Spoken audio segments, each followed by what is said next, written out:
부동산과 뗄 수 없는 한국 교육 이야기 한번 해보겠습니다. 작년에 수능이 불수능이었어요. 여러분들 아시나요? 불수능이었고 또 지금 또 시끌시끌한 것 중에 하나가 지금 의대 증원이죠. 의대를 뭐 2,000명 늘린다 뭐 이런 것들 있잖아요. 그러다 보니까 작년에 수능 망한 아이들도 너무 많고 실력 발휘 못한 아이들도 많죠. 거기다 이제 의대가 또 증원을 하다 보니까 야 이번에 뭐 재수해야 되는 거 아닌가 해가지고 지금 재수학원들이 지금 북새통이라고 합니다. 자 근데 여러분들도 이제 대부분 시청자분들이 이제 대학 졸업하신 지 좀 뭐 꽤 되셨을 거 아닙니까? 저도 거의 지금 한 20년 가까이 됐기 때문에 지금 어떤 학교의 어떤 시스템을 내가 잘 모를 수도 있지 않습니까? 저 때만 하더라도 이 재수는 선택이었고 웬만하면은 현역으로 가는 분들도 많았는데 지금은 아니라고 합니다. 지금은 재수는 당연히 하는 거고요. 삼수를 할지 말지를 선택하는 정도까지 지금 왔다고 그래요. 그러니까 과거랑 많이 달라진 거죠. 이제는 고등학교 4학년이다. 이게 어색하지 않은 거죠. 여러분들 이런 얘기 아세요? 징역 10개월에 벌금 4천만 원이다. 이게 무슨 소리냐면 이게 엄청난 거잖아요. 징역 10개월을 살게 하고 벌금을 4천만 원 내라고 하면은 정말 중범죄 정도의 느낌인데 범죄를 좀 내가 크게 저지른 것 같다는 느낌이 들지 않습니까? 벌금 4천만 원이면. 자, 그런데 이게 지금 누가 하는 소리냐면은 이 재수를 하는 아이를 둔 학부모들이 자주 섞인 이야기로 하는 얘기가 바로 이런 거라고 합니다. 아, 징역 한 10개월 더 살아야 되는구나. 벌금으로 한 4천만 원 낸다는 거죠. 이게 뭐냐. 이 재수를 1년 시키려면은 이 웬만한 그냥 대학교 4년 등록금을 그냥 1년 동안 갖다 부어야 되는 거예요. 4천만 원 정도 들어간다는 거죠.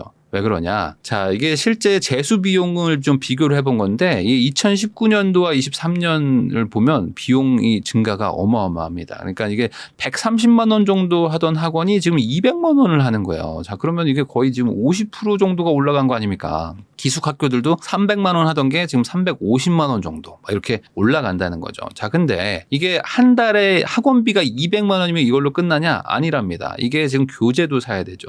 거기다 학원 끝나고 독서실도 가야 되죠. 거기다가 모의고사도 뭐 매달 볼 거 아닙니까? 이런 것들도 합치면은 보통 그냥 한 300만 원 정도 깨지는 거야. 한 달에 300 정도 깨지죠. 여기다가 또 용돈도 줘야 돼. 용돈 안 줄 수 없잖아. 용돈 줘야 되죠. 또 뭐 교통비 들어가죠. 뭐 이런 것들. 뭐 중간에 또 스트레스 받으면 또 한 번씩 쉴 때도 있으니까 이런 것들 따져보면은 거의 뭐 300~400만 원은 그냥 당연히 들어가는 분위기다. 자, 그래가지고 지금 의대를 가려고 재수하는 분들도 있을 거 아닙니까? 학생들 중에. 근데 그런 아이들을 둔 부모 입장에서는 야, 이게 의대 학비를 내는 것보다 1년 재수하는 게 더 비싸다라는 얘기가 나올 정도라고 하더라고요. 이게 지금 데이터를 보면은 물론 대학교 평균입니다. 이 사립대들이 한 1년에 한 750만 원 정도 왔다 갔다 하면서 이제 낸다고 합니다. 그러니까 뭐 1학기 때 한 300, 한 7, 80 내고 2학기 때 한 300, 뭐 7, 80 내는 거겠죠. 자, 근데 의대가 한 1,000만 원 돼요. 그러니까 500 이렇게 내는 게 이 정도 어떤 대학교 학비인데 이 재수하는데 한 4천만 원 넣어야 되니까 아, 이제 재수도 쉽게 못 하는 거야. 그래서 예전에 저 때만 해도 그래도 재수를 하려고 하면은 부모님들이 그래도 그래 한번 재수를 해라 오히려 약간 권하기도 했거든요. 근데 이제는 재수를 권하는 게 쉽지 않다고 합니다. 그러니까 아이들은 재수를 하고 싶어 해요. 근데 부모님 입장에서는 야 이거 4천만 원 이거 어떡하지? 4천만 원에다가 이제 대학교 들어가면 또 학비까지 내면은 재수 한번 하면 한 1억 들어가는 거죠. 그러니까 이거 빈익빈 부익부가 지금 재수 시장에도 일어나고 있구나. 그렇지만 뭐 부모 마음이라는 게 뭐 저도 마찬가지지만 아이가 하고 싶다고 하면은 재수를 시키지 않겠습니까? 어떻게든. 그래서 지금 재수를 하는 아이들이 점점 늘어나고 있어가지고 최근에는 35% 정도까지 올라갔대요. 그 말은 뭐냐? 2명이 현역이고 1명이 재수생인 거죠. 그러니까 3명 중에 1명이 재수생인 정도라고 보시면 될 것 같아요. 그러니까 한마디로 진짜 4학년까지 다니는 거죠. 거기다가 이번에 어떻게 됐습니까? 이제 의대 정원이 어떻게 될지는 모르겠지만 어쨌든 지금 얘기 나온 것처럼 2,000명을 만약에 증원한다고 하면은 지금은 1등부터 의대를 쭉 들어가고 의대 다 들어간 다음에 서울대 들어가고 뭐 이렇게 되는 구조잖아요. 그러니까 자연스럽게 여기서 플러스 2,000명이 늘어나면은 의대부터 쭉 채우고 그다음에 또 서울대 뭐 고려대 연세대 이런 순으로 막 들어가겠죠. 그런데 지금 서울대 이공계가 1,800명 정도 뽑는데요. 그러면 이만큼이 그대로 거의 다 의대로 간다고 봐도 과언이 아니지 않을까. 그러면 지금 재수의 시장이 이제 확 열리는 거고 그러면 이번에 아까 말한 연 4천만 원 내면서 재수하려는 아이들이 점점 더 많아지지 않을까. 그래가지고 지금 이대로 정말 2,000명을 증원을 한다고 하면은 올해는 정말 역대급 재수의 해가 되지 않을까라고 추정을 해봅니다. 근데 지금 이게 일반 그 고3 아이들만의 얘기가 아니에요. 지금 직장인들도 지금 의대 가겠다고. 사실 옛날에 공부 잘했는데 나도 좀 전교권이었는데 내가 삐끗한 거지. 삐끗해가지고 다른 데 갔다가 지금 내가 그때 의대 갈 걸 했던 분들도 야 이번에 한번 다시 가자. 왜냐면 직장 생활 해보니까 야 여기서 지금 500, 600 버는 게 쉽지가 않다. 근데 의대만 나오면 야 이거 거의 90% 이상 다 고시 통과하는데 그러면 바로 취업이 되는데 라고 생각하면서 가려는 분들도 있고 거기다가 지금 교사분들도 많이 일로 가려고 한대요. 왜냐면 지금 교대가 워낙 공부 잘해야지 가는 데 아니겠습니까? 근데 지금 급감하고 있죠. 지금 수요가 급감하고 있기 때문에 이거 교사의 미래가 좀 불투명하다 해서 나도 공부 잘했는데 하면서 지금 의대 준비하려고 하시는 분들도 많다고 합니다. 그래가지고 지금 재수학원 인근에 원룸 같은 거, 그러니까 아이들이 이제 얻는 거라기보다는 이제 직장인들이 단기 임대나 원룸 같은 것들도 많이 얻으면서 이쪽에 또 월세가 또 올라가고 있다고 합니다. 자, 그런데 이렇게 단순히 그냥 재수를 해야지 해서 하는 게 아니고 이 재수를 선택하는 이 현실적인 이유가 있어요. 뭐냐면 이 재수를 하는 게 결국에는 남는 장사다. 이렇기 때문에 지금 징역 10개월에 4천만 원을 투자를 하는 거거든요. 이게 무슨 말일까? 크게 지금 세 가지 문제가 여전히 존재를 하는데 첫 번째로 지금 입시제도의 문제가 약간 재수를 유도하고 있는 게 있어요. 뭐냐면 지금 저 때만 해도 수시가 별로 없었고요. 그리고 대부분 정시로 갔었는데 그때 뭐 조금씩 수시가 생겼죠. 그러니까 한 2000년 초반부터 수시가 이제 조금 늘어나기 시작했는데 지금은 수시가 훨씬 많대요. 그러다 보니까 이게 수능으로 해가지고 들어가기보다는 아무래도 이제 내신을 잘 만들어가지고 입학을 하는 확률이 더 높은데 이 내신이라는 게 어떻게 됩니까? 내신은 사실 그 공부 잘하는 아이들 모여 있는 곳에서도 뭐 상대평가 같은 걸 하다 보니까 공부 잘하는 아이들이 또 모이는 곳들은 자연스럽게 또 내신이 안 좋아져가지고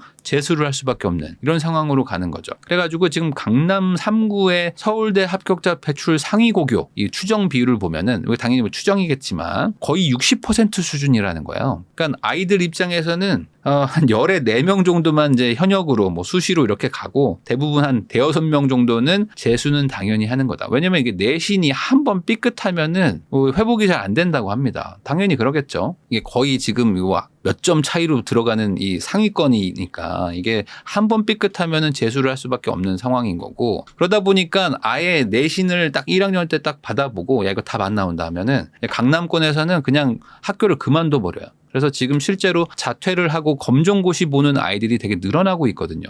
그래서 지금 강남에서 지금 서울대 뭐 많이 보낸 학교는 1학년 아이들 중에 한 5.6%가 지금 자퇴를 하고 있습니다. 그러니까 100명 중에 5명이면 지금 엄청나게 많이 자퇴를 하는 거거든요. 그러니까 이게 과연 맞는 건가? 물론 이제 아이들 입장에서는 뭐 현실적으로 가장 높은 확률을 선택을 해야 되긴 하지만 이거 차라리 자퇴하고 나 그냥 수능 공부 열심히 3년 해가지고 한 방에 또 뭐 붙겠다 뭐 이런 식으로 하는 아이들도 있겠죠. 그러니까 가뜩이나 공교육이 무너지는데 뭐 더 일조를 하고 있는 거 아닌가 싶기도 합니다. 내신이라는 건 재수가 없으니까 한번 망치면 끝나니까 어찌 보면 이것도 뭐 어쩔 수 없는 선택이라고 볼 수도 있겠죠. 거기다가 이제 두 번째로 뭐 저도 느꼈지만 지금도 여전히 있겠죠. 이 생애소득의 차이가 납니다. 이 학력이라는 거, 학벌이라는 게 사실 이 일생 동안 버는 돈을 결정을 하거든요. 이 대학 서열에 따른 임금 격차라는 게 있는데 이게 상위권 대학일수록 생애소득이 높다. 이게 무슨 말이냐면은 지금 2분위와 1분위, 그러니까 1분위가 이제 제일 상위권 대학이라고 생각하고 그다음에 이제 20%대 학교 있죠. 거기랑 비교를 해보면은 보통 이제 3, 40대 때 돈을 제일 많이 벌잖아요. 요때 돈을 많이 벌어야 되는데 한 8에서 10% 정도의 격차가 난다. 그러니까 상위권과 중상위권. 근데 상위권과 중위권으로 가면 한 25%,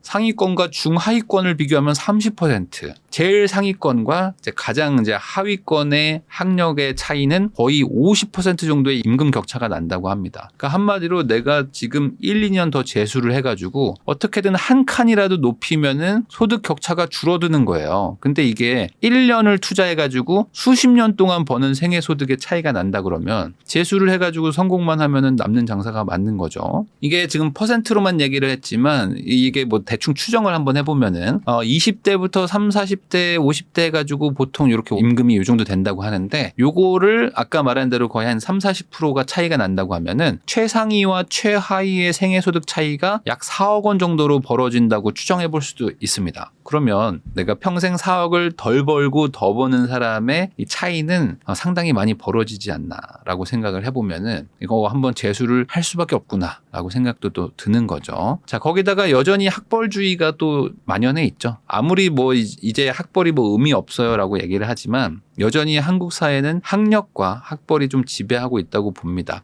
많은 분들이 뭐 느낄 거예요. 이 학벌이라는 게 이 취업에도 영향을 주고요. 그리고 당연히 승진에도 영향을 주고 결혼을 하는데도 영향을 많이 줍니다. 그래서 이거 잡코리아에서 이제 한번 설문조사를 했는데 인사 담당자들의 이제 83%가 학력도 좀 보고 출신 학교나 소재지 같은 것들도 좀 보고 전체적으로 하여간 이 학력이라는 거, 학벌이라는 거를 좀 중시하더라라고 이제 설문을 조사를 한 게 있습니다. 그만큼 우리나라에서는 뭔가 좀 공부 열심히 한 사람이 결국에 일도 잘하고 뭔가 회사에 도움이 되겠지라는 그 문화가 여전히 많다. 거기다가 이제 결혼할 때도 이게 현실적으로 좀 차이가 납니다. 성별 학력 수준에 따른 미혼 인구 비율을 보면은 이게 학력이 낮을수록 남자들은 결혼을 못 하고요. 또 여자들은 학력이 높을수록 또 결혼을 또 못 하는 비율을 볼 수가 있습니다. 그러니까 지금 학력이 낮은 남자와 학력이 높은 여자들이 서로 지금 결혼을 못 하고 있고 그 중간에서 지금 사랑의 짝대기처럼 지금 어긋나고 있는 이런 상황이라고 보시면 돼요. 그러니까 이게 참 어쩔 수 없는 것 같아요. 이게 또 우리나라의 또 약간 현실이지 않을까. 그러다 보니까 이제 뭐 남자 아이를 키우는 분들 입장에서는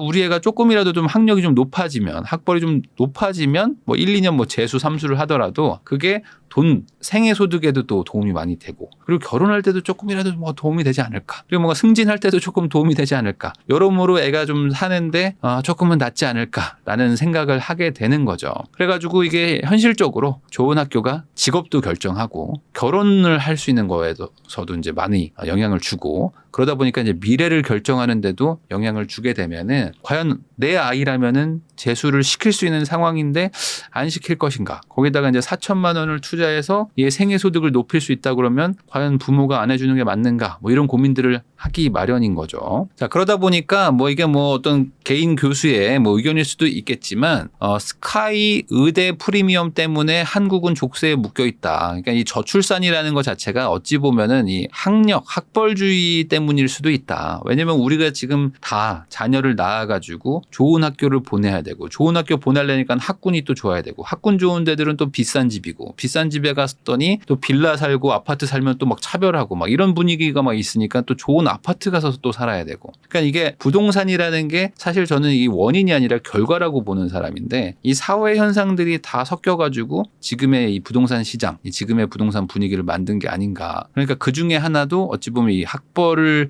논란이 한국 사회에서 이게 많이 영향을 미치고 있는 게 아닌가라고 생각을 합니다. 자, 이런 것도 있어요. 뭐냐면 취업 난방 한계선이라는 거 아세요? 이게 뭐 여러 가지 영향을 주겠지만 이거 우리나라는 다 뭔가 이 좁은 문을 통과하려고 하는 게 사회 전반에 다 있습니다. 그러다 보니까 사는 것도 서울이나 수도권에 살아야 되고 또 직장도 어느 곳에 들어가야 되고 또 학교도 어느 정도는 나와야지 뭐 인정을 해주고 학교가 뭐 안 좋으면은 뭐 인정 안 해주고 이런 것들처럼 뭔가 다 이렇게 다 좁은 문이에요. 다 그러니까 뾰족하게 해서 이 안에 다 통과하고 올라가야 된다는 약간 그 경쟁을 하는 문화가 워낙 많은데 사실 이게 다수가 다 될 수 있는 것이 아니고 결국에 경쟁이라는 것도 상대평가다 보니까 이 올라가기 위해서 계속 이렇게 재수 같은 것들 하고 이게 뭐 재수가 학교에서만 얘기하는 거지만 사실 인생에서 뭐 재수 같은 이런 선택들을 하는 일들이 우리나라는 되게 많잖아요. 그러면서 점점 뭔가 결혼하는 나이도 늦어지고 이러면서 이제 아이도 낳기도 힘들고 이런 일들이 계속 좀 이어지는 게 아닌가라고 생각이 좀 듭니다. 그래서 이 재수는 필수고 N수는 선택이라고 하는 얘기가 과연 저 때만 해도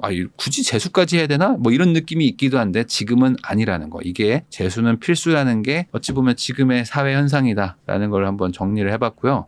이게 개인적으로 그냥 어떤 한 분야를 바꾼다고 해가지고 이런 게 해결이 될까 싶기도 합니다. 이게 우리나라의 어떤 지금의 사회 현상, 사회 문제 같은 것들은 다양한 것들이 좀 복잡하게 꼬여가지고 이렇게 된 게 아닌가 싶기도 하고 이거를 어떻게 풀 수 있을지 사실 저도 답답합니다. 그래가지고 징역이라는 건 10개월 그리고 이제 벌금을 4천만 원 낸다는 거를 뭐 저도 아이를 키우기 때문에 아마 조만간 또 우리 아이들도 또 겪게 되겠죠. 그러면은 이게 참 답답하기도 하고, 그리고 이 아이들이 어쨌든 좀 하루라도 빨리 좀 뭔가 이런 경쟁에서 벗어났으면 하는 게 또 약간 부모의 마음이기도 한데, 또 현실적으로는 또 이런 걸 인정을 하고 이 안에서 또 아이들 보고 야, 어차피 상황이 안 바뀌면 너라도 좋은 선택을 해야 돼 라고 말할 수밖에 없는 것도 현실이기도 하니까 참 이걸 어떻게 해결을 해야 될지 저도 참 답답하지만 어쨌든 여러분들한테 한번 정리를 한번 해봤습니다. 여러분들도 나름대로 한번 생각을 하셔가지고 우리 아이들 그리고 이제 우리 자녀들 교육에 좀 반영을 하시면 좋지 않을까 생각을 해봅니다.